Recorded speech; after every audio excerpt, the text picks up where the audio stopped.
Блин, год назад начал сам ремонт делать. Лучше б не начинал. Устаю, как собака после работы, а мне приходится еще вечером пахать. Соседи ругаются. Сверлить, видите ли, нельзя после 7 часов. А мне что делать, если другого времени нет?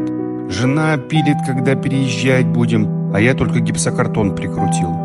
Лучше бы нанял компанию-ремонтьер и не парился бы. С женой больше времени проводил, с детьми.